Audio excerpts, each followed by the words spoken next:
Kalau Anda mau jaga hati, jangan ngumpul sama tukang nyinyir. Jangan sama orang yang suka fitnah, dolak-dalik. Sebentar ngomong A, di depan jilat-jilat, di belakang jadi penjahat. Jangan ngotorin hatimu. Karena dari telinga masuk ke hati. Coba ada yang bisikin kita. Lu yakin tuh semua gaji laki lu dikasih ke lu? Yakin? Coba lu cek. Jangan-jangan wewe gombelnya 5 dari telinga masuk ke hati. Pulang langsung ngecek dong. Mana slip gaji kamu? Mana pin M-banking kamu, Jo? Jangan dirahasiain dari aku. Bener gak? Kita langsung ngecek. Hati-hati punya teman yang mulutnya serong. Hatimu kotor terus. Perhatikan teman-teman istrimu, bapak-bapak. Kalau istrimu pulang suka marah-marah, berarti kumpulannya kurang oke. Shalom, shalom. Saya akan khotbah tentang mengendalikan pikiran kita. Control your mind. Kendalikan pikiran Anda. Mazmur 139 ayat yang kedua. Engkau mengetahui kalau aku duduk atau berdiri. Engkau mengerti pikiranku dari jauh. God knows your thoughts. Amen. Tuhan itu mengenal pikiran-pikiran kita. Bahkan di dalam kitab Injil, beberapa kali dikatakan bahwa Yesus mengetahui pikiran mereka. Contohnya dalam Matius 9 ayat yang keempat dibilang gini. Tetapi Yesus mengetahui pikiran mereka. Lalu berkata, mengapa kamu memikirkan hal-hal yang jahat di dalam hatimu? Perhatikan baik-baik perkataan Tuhan Yesus. Yesus mengetahui pikiran mereka. Tapi dia bilang, mengapa kamu memikirkan hal-hal yang jahat di dalam hatimu? Kita kalau bilang gini, pikir dong lo. Kita pasti bilang begini, ya enggak? Pikir dong lo gitu. Tapi enggak, Yesus bilang gini, memikirkan di dalam hati. Apa maksudnya? Kalau kita mau belajar mengkontrol pikiran kita, kalau kita mau belajar mengendalikan pikiran kita, yang harus kita jaga adalah perenungan di batin kita. Katakan amin. What you think in your heart. Kita tuh mikir gak cuma dari pengetahuan. Anda baca buku, Anda kuliah, semua teori yang Anda tahu, semua itu Anda simpen di otak, itu fungsinya. Daya ingat tuh semua di sini. Tapi perenungan itu di batin. Di dalam manusia batinia kita. Yang dimana ada jiwa. Di situ kita pikir, kita rasa, kita sedih, kita bahagia. Semuanya di situ. Nah, God wants us to control our mind from evil thoughts. Tuhan mau kita belajar mengontrol pikiran kita. Supaya kita gak mikir perkara-perkara yang jahat. Kenapa kamu mikirin yang jahat di dalam hatimu? Kata Yesus gitu. Kalau Anda mau belajar untuk mengendalikan pikiran Anda, nomor 1, guard your heart. Yang harus Anda jaga adalah perenungan di batin Anda. Jaga hatimu. Kalau lagi bengong mikirin apa? Dailah tetangga semalah, makin semok aja. Jangan. Kalau lagi bengong, ngerenung, yang dipikirin apa? Jomblo gak kelar-kelar. Kapan kawin? Lagi bengong mikirin apa? Gua kemarin main poker kalah. Jangan, jaga perenungan hatimu. Karena apa yang kita renungkan akan lahir dalam tindakan. Katakan amin. Matius 15, kita lihat apa yang Yesus katakan. Ayat 19, kita baca yuk. Karena dari hati timbul segala pikiran jahat, pembunuhan, perzinahan, percabulan, pencurian, sumpah palsu, dan hujat.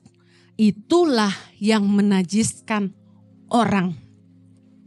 Jadi hati-hati dengan apa yang Anda renungkan. Orang tuh kalau berbuat jahat, itu bukan spontanitas gitu ya. Bisa aja sih ada orang yang spontanitasnya jelek banget gitu. Tapi orang bisa melakukan yang jahat itu udah dipikirin dulu. Udah direnungin dulu. Orang selingkuh tuh gak 1 hari. Ketemu cowok ganteng kayak Korea, opa-opa di jalan langsung selingkuh yuk gitu. Enggak.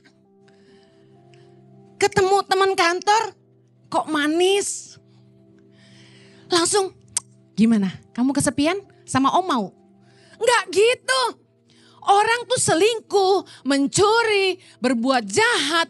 They have plan in their thoughts. Di dalam perenungan batin udah direncanain. Kalau laki gue tahu gimana? Udah dipikirin. Tekniknya, waktunya, tempatnya, caranya. Mau ngejahatin orang tuh udah terplanning. Di mana? Kata Yesus, dari hati timbul pikiran jahat. Pembunuhan, perzinahan, percabulan, pencurian, sumpah palsu dan hujat. Kita kesel sama orang.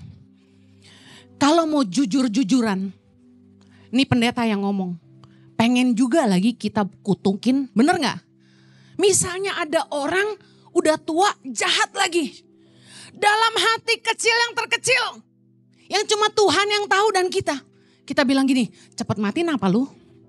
Udah jangan bohong, gue tahu. Apalagi kalau ada mertua jahat kan. Masa sih Bu Heni kita sejahat itu? Iya. Kalau ngikutin dagingnya kita, orang tuh kalau jahat sama kita, kita sumpahin lagi.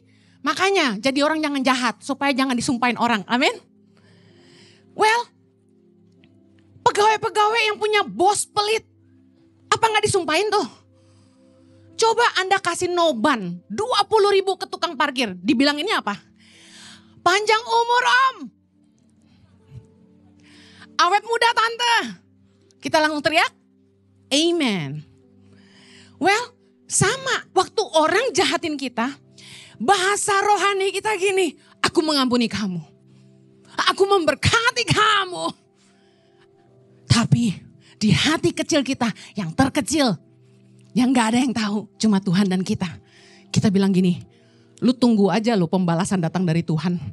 Gue sumpahin itu petir nyamber lu waktu lu lagi main layangan. Hati-hati dengan perenunganmu. Sumpah, hujat lahir dari situ. Makanya penting banget kita tuh selalu aware. Gue gak boleh gini. Gue gak boleh mikir gini. Bagaimana menjaganya? Yosua 1 ayat 8. Kita baca yuk. 3, 2, 1. Janganlah engkau lupa memperkatakan kitab Taurat ini. Tapi renungkanlah itu siang dan malam. Supaya engkau bertindak hati-hati. Sesuai dengan segala yang tertulis di dalamnya. Sebab dengan demikian perjalananmu akan berhasil. Dan engkau akan beruntung. Katakan amin. Anda ingin berhasil dalam apa saja Anda kerjakan? Anda pengen Anda kemana saja beruntung? Renungkan firman Tuhan siang dan malam. Supaya Anda bertindak hati-hati. Perhatikan. Apa yang Anda renungkan akan lahir dalam tindakan. Kalau Anda tuh kosong, nganggur terus. Yang Anda renungkan itu bukan firman. Maka yang Anda renungkan adalah kenajisan, kejahatan. Coba lihat orang yang kengangguran. Orang yang bisa merencanakan yang jahat terhadap orang udah pasti pengangguran. Kadang-kadang sampai kalau saya lagi ngobrol sama anak saya. Oh mami so tired. Why? This person, how come they plan such an evil thing towards me?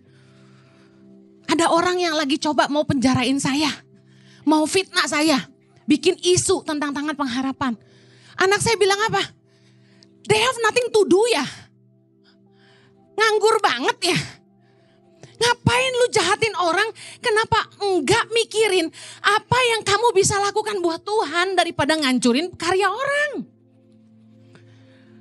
Saya diancam di depan mata saya. Lu lihat lu ntar lo.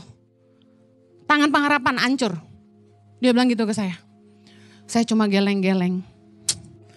Saya geleng-geleng tuh gini, saya kasihan sama orang-orang ini. Kalian tahu gak kalau kalian nabur kejahatan, kalian akan menuai yang jahat. Buat orang-orang yang mau merencanakan kejahatan sama saya mau berdoa buat mereka. Amen. Supaya Tuhan kasih mereka roh pertobatan. supaya mereka berbalik kepada Tuhan. Saya tidak mau mereka binasa, tapi mereka selamat. Kalau yang kamu renungkan itu firman Tuhan, respon hatimu adalah kebenaran. Gak peduli sejahat apapun orang sama kamu. Amen. Kalau ngikutin daging, saya juga manusia. Bisa nangis juga, bisa marah juga, sedih dan kecewa. Tapi saya tahu saya harus datang kepada siapa. Hati-hati dengan perenungan hatimu. Orang yang biasanya sombong, waktu masalah datang, yang direnungkan itu apa?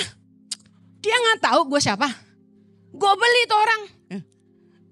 Dia gak tahu siapa yang di belakang gue. Dia gak tahu gue kenal sama kepala polisi ini dan itu. Tenang, jemaat ICI ada yang lawyer-lawyer. Gue ajak semua bantu gue, sikat tuh orang. Gitu kan? Itu daging. Perenungan hati kita harus selaras dengan kebenaran firman. Jaga hatimu. Kita gak mungkin munafik. Iblis bisa menanamkan pikiran jahat. Iblis bisa menanamkan kedagingan. Tiba-tiba pikiran jorok lah datang. Tahu-tahu pikiran najis bisa mampir. Anda lihat Pak Jojo ganteng. Anda berharap kapan gue bisa gantiin Bu Heni. Ada yang gitu. Jangan salah loh, gue umur panjang. Makanya gak usah keren-keren, apa sih Bapak? Repot ya punya suami ganteng ya. Baru tadi siang ada yang ngomong gini, kalau ngelihat Bu Heni khotbah galak gitu, kita kasihan lakinya kata gitu. Itu lakinya kayak gimana ya? Saya ngakak. Cuma tim ICI yang tahu ya. Saya bilang gini, gua di mimbar itu Jojo asli di kehidupan. Nah, silakan. Kalau di rumah ada tulisan, awas anjing galak, kalau saya awas suami galak. Ya sayang ya. Takut gue diomelin abis ini. Dengar baik. Jaga hati. Kita gak boleh naif. Amsal 4 ayat 23 itu ada benernya. Jagalah hatimu dengan segala kewaspadaan. Karena dari situ terpancar kehidupan. Karena dari perenungan hati lahir tindakan. Kalau hatimu najis, kelakuanmu najis. Kalau hatimu jahat, kelakuanmu jahat. Amsal 4, orang cuma baca ayat 23. Padahal kunci jaga hati ada di ayat selanjutnya. Kita baca. Ayat 24. Buanglah mulut serong daripadamu. Jauhkanlah bibir yang dolak-dalik daripadamu. Biarlah matamu memandang terus ke depan dan tatapan matamu tetap ke muka. Ayat 26. Tempuhlah jalan yang rata dan hendaklah tetap segala jalanmu. Janganlah menyimpang ke kanan atau ke kiri. Jauhkanlah kakimu dari kejahatan. Kunci jaga hati. Yang pertama, jangan hidup dengan mulut serong. Mulut serong tuh kalau Anda cari di ChatGPT adalah orang yang perkataannya jahat, selalu memutarbalikkan fakta, suka gosipin orang, suka kasar, nyinyir, dan lain-lain. Ayo, Anda kalau nongkrong sama siapa? Sama nyonya nyinyir? Atau sama bapak yang suka gosip? Jangan kira ibu-ibu doang yang suka gosip. Teman saya cowok, saban ketemu makan bakmi nanya gini, ada gosip baru apa? Cowok zaman sekarang mah nyinyir mulutnya. Ya gak ibu-ibu? Ibu-ibu dibela. Ada amin ibu-ibu? Bapak-bapak kurang kerjaan ya. Saya kalau ngumpul itu seneng ngobrol tuh sama cowok. Kenapa? Logika. Saya logik banget orangnya dan kalau ngobrol tuh lebih seneng ngobrol yang penting-penting. Kalau ngurusin laki orang, anak orang, tetangga gua, anjing gua, aduh males. Ngobrolnya yang berkualitas dikit gitu kalau sama saya. Jadi saya seneng banget ngobrol sama bapak-bapak. Tetapi ternyata ada juga bapak yang suka gosip guys. Kalau Anda mau jaga hati, jangan ngumpul sama tukang nyinyir. Jangan sama orang yang suka fitnah. Yang kalau ngumpul jahatin orang. merencanakan kejahatan, dolak-dalik. Sebentar ngomong A, di depan jilat-jilat, di belakang jadi penjahat. Jangan ngotorin hatimu. Karena dari telinga masuk ke hati, bukan cuma dari mata. Coba ada yang bisikin kita. Lu yakin tuh semua gaji laki lu dikasih ke lu? Yakin? Laki lu tuh pangkatnya tinggi. Masa uang sayur cuma 2 juta? Coba lu cek. Jangan-jangan wewe gombelnya 5. Dari telinga masuk ke hati. Pulang langsung ngecek dong. Mana slip gaji kamu? Mana pin M-banking kamu, Jo? Jangan dirahasiain dari aku. Bener gak? Kita langsung ngecek. Hati-hati punya temen yang mulutnya serong. Hatimu kotor terus. Perhatikan teman-teman istrimu, bapak-bapak. Kalau istrimu pulang suka marah-marah, berarti kumpulannya kurang oke. Satu hari saya ketemu sama seorang hamba Tuhan loh. Ngomong gini sama saya. Pak Jojo kemana Bu Heni? Lagi sibuk pelayanan. Aku bilang lagi pelayanan. Terus dia bilang gini. Pantesan lah Pak Jojo gak pernah di rumah. Soalnya kan gak suka dekat sama Bu Heni. Jahat banget tuh kata-kata. Ini sekolah Alkitab di mana sih gitu kan ya. Saya pulang langsung senewan Bapak Ibu. Pulang bener nih. Wah dibuahin dalam perenunganku. Bener nih. Dia pelayanan terus gak pulang-pulang. Jangan-jangan menghindari aku. Wah terluka aku. Langsung begitu suamiku pulang dari pelayanan. Bukannya disambut dengan tati tayang. Langsung bombardir dengan pertanyaan. Benar ya? Kamu selama ini pelayanan terus. Karena kamu tidak mau urus aku. Karena kamu gak suka dekat sama aku. Gitu kan? Tapi asal you know. My husband love me so much. And he is so sweet, I'm telling you. Dia langsung peluk aku dong. Dengan tulus kali itu, tanpa maksud bulus. Dia peluk aku dan dia bilang gini. Yang aku mau cuma kamu. Oh, meleleh gue kayak es krim. Dengerin. Dari kuping masuk ke hati. Hati-hati, siapa pembisikmu? Ayo suami-suami tanya istri, siapa yang suka ngebisikin kamu tuh? Yang kedua dibilang, biarlah matamu memandang terus ke depan dan tatapan matamu tetap ke muka. Dengerin, dari mata turun ke hati itu ada benernya. Hati kita bisa dikotori kalau kita selalu ingat masa lalu. Nyesel gue kawin sama lu. Dulu ada yang lebih kaya mau kawin sama gue. Songong. Kita kalau nggak ke depan, lihatnya ke belakang mulu. Lihatnya ke masa lalu. Ke keberhasilan masa lalu yang udah jadi monumen. Dulu gue langsing banget. Itu kan kesaksian masa lalu guys. Sekarang udah langsung banget. Berhenti lihat ke belakang. Arahkan ke depan. Jangan ngomongin yang gak penting-penting. Lihat apa yang Tuhan sediakan di hadapan kita. Itu yang akan bikin hati kita tetap semangat dengan kehidupan. Amin. Lupakan kegagalan maupun keberhasilan. Belajarlah dari semua kegagalan kita. Supaya kita jadi lebih baik ke depannya.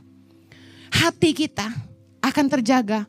Kalau kita tuh fokus sama apa yang Tuhan mau kita kerjakan di depan kita. Bukan melalui ingat masa lalu. Kalau suami atau istri pernah bikin salah. Kalau teman pernah bikin salah, orang tua pernah bikin salah. Jangan terus ngingetin mereka sama masa lalu. Jangan bawa spion terus dong, nabrak lu. Coba naik motor, liatin spion terus di belakang. Tuh motor deket tuh sama gue tuh. Loh, gue ke kiri dong, ke kiri. Gue ke kanan, dia ke kanan. Maunya apa nih? Nabrak pasti, bener gak? Hendaklah tatapan matamu terus ke depan. Kalau Anda mau jaga hati Anda, jauhkanlah kakimu dari kejahatan. Tiap kali ada pikiran jahat, kendalikan pikiran kita. Stop, gue gak boleh pikirin ini. Ada niat sedikit aja, selingkuh kayaknya boleh nih. Gak, stop, berhenti. Pikiran buruk boleh datang, tapi respon Anda menentukan langkah selanjutnya. Ingat, dari hati kita muncul pikiran lalu lahir tindakan.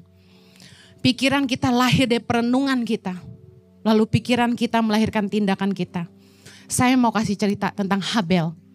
Habel dan Kain dalam Kejadian 4. Dikatakan ayat keempat, Habel juga mempersembahkan korban persembahan dari anak sulung kambing dombanya, yakni lemak-lemaknya.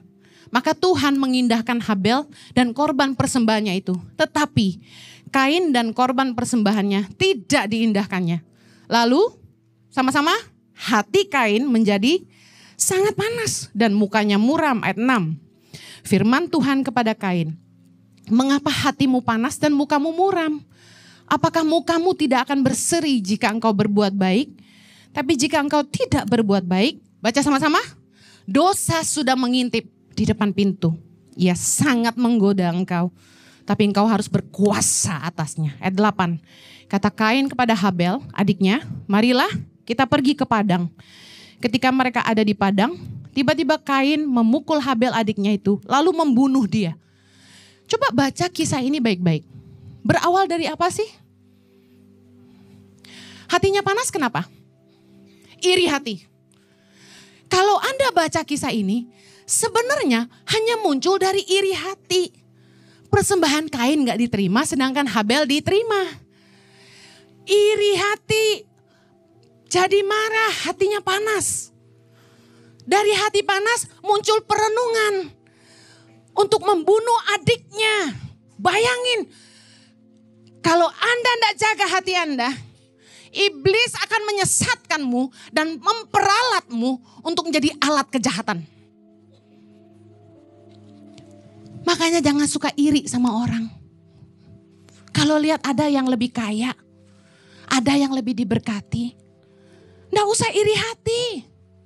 Berkat dari Tuhan tuh masing-masing. Amin. Ngucap syukur aja. Pasti ada berkat Tuhan untuk kita yang mereka juga nggak punya. Anda lihat orang lain keluarganya lebih kaya. Apakah yang kurang kaya tidak kurang bahagia? Yang mungkin uangnya nggak seberapa, mungkin lebih hangat di rumahnya. Rumahmu kalau segede istana, Anda mau lari kemana? Anak di sana di kamar mulu, main handphone terus, main komputer terus. Emak bapaknya juga keluar negeri terus. Tuh rumah berdebu. Jadi lapangan sepak bola juga nggak ada yang main. Anda pikir, wah beruntung mobilnya mewah. Itu ngongkosinnya mahal. Dikasih ke saya mah saya jual. Siapa yang tahan bayar pajaknya, servisnya, asuransinya?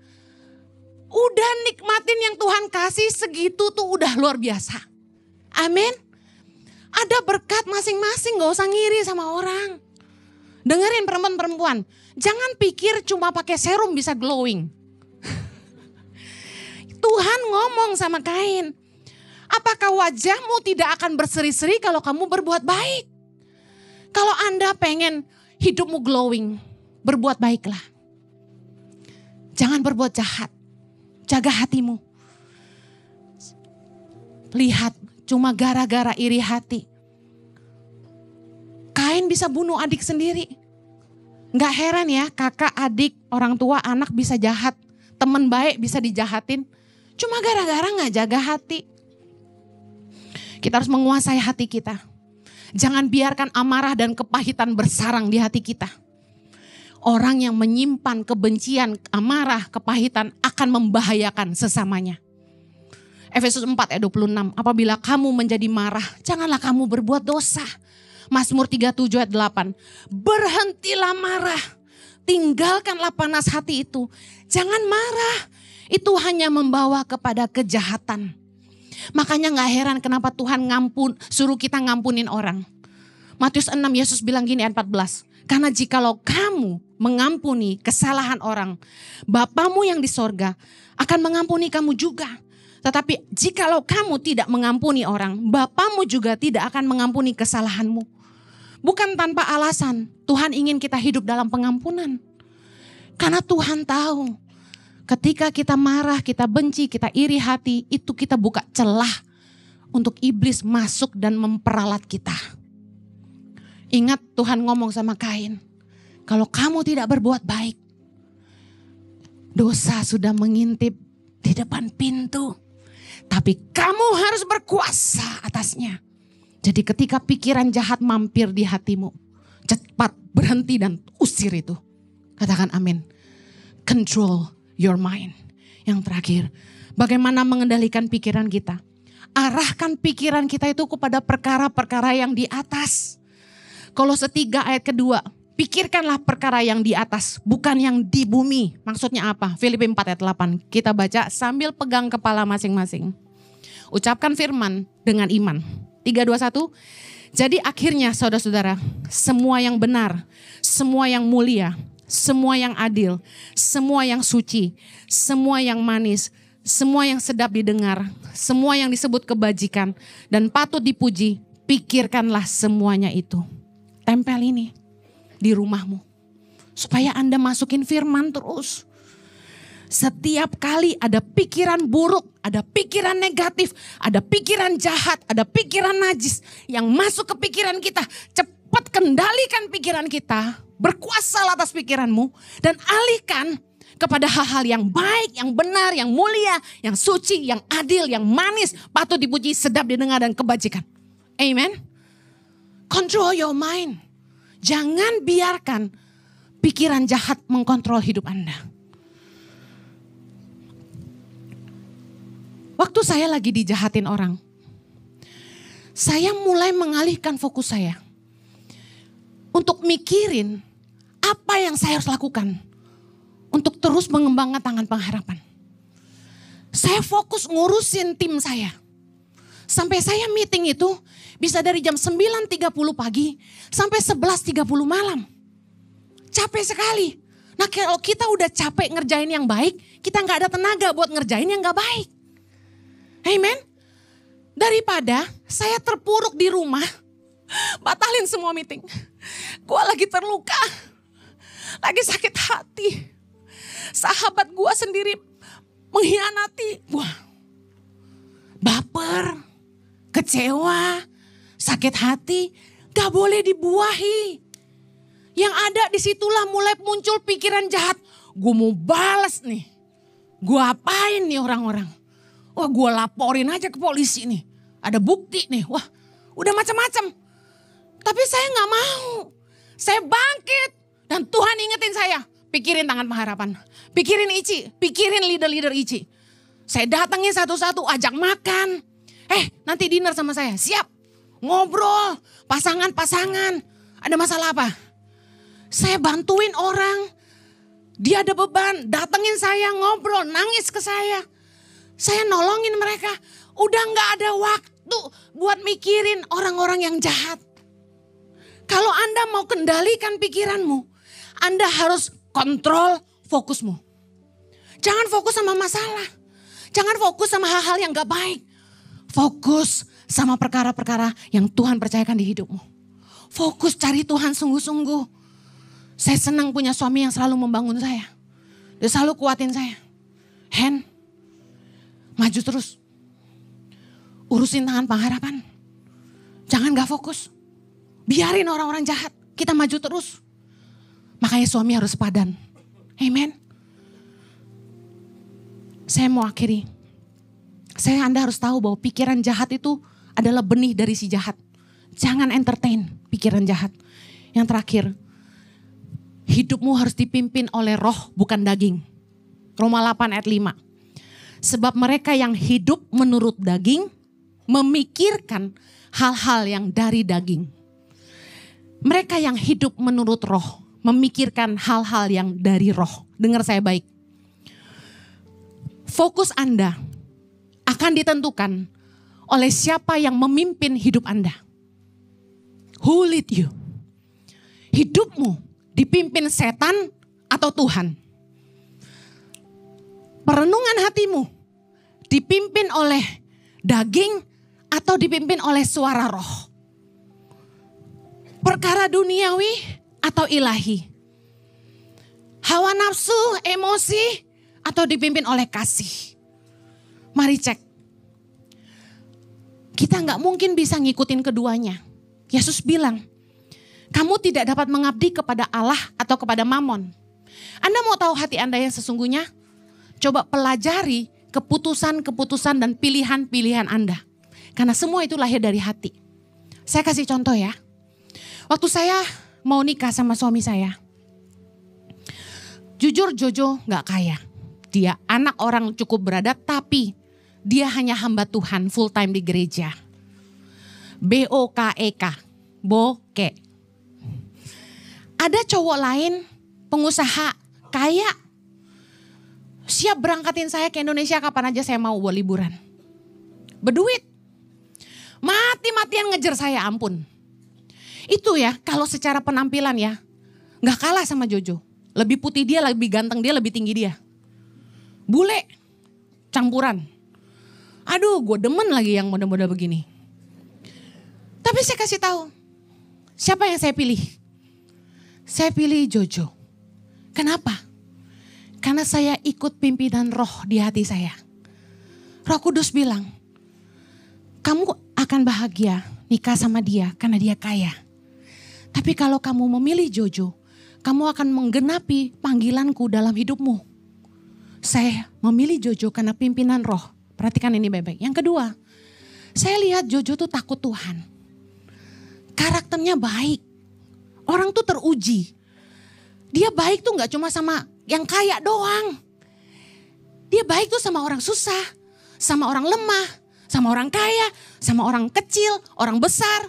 Dari muda sampai tua, semua dia baik. Attitude-nya bagus. Saya lihat karakter lebih penting daripada harta. Duit bisa dicari, amin. Tapi karakter gak bisa dibeli. Pilihan saya jatuh pada suamiku yang terganteng sedunia ini. Coba lihat, apa yang mendasari pilihan-pilihan Anda? Kalau Tuhan yang memimpin hidupmu, kebenaran harga mati. Takut akan Tuhan, tidak bisa kompromi. Tapi kalau daging, penampilan, kekayaan, Anda bisa hianati sahabatmu karena uang, udah pasti mamon yang memimpin hidupmu. Kalau kamu cari jodoh, lihat hartanya dulu, berarti mamon yang memimpin hidupmu. Anda lihat keputusan dan pilihanmu didasari apa? Tuhan atau mamon? Saya akhiri. Perbuatan daging telah nyata. Galatia 5:19.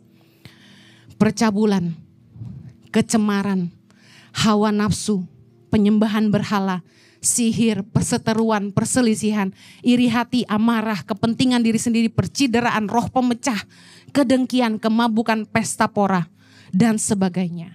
Barang siapa melakukan hal-hal yang demikian, ia tidak akan mendapat bagian dalam kerajaan sorga. Hidupmu dipimpin roh atau daging? Kalau Anda dipimpin daging, ini yang lahir di hidup kita. Tapi kalau Anda dipimpin oleh roh, yang lahir adalah kasih, sukacita, damai sejahtera, kesabaran, kemurahan, kebaikan, kesetiaan, kelemah lembutan, dan penguasaan diri. Katakan amin. Saya tutup.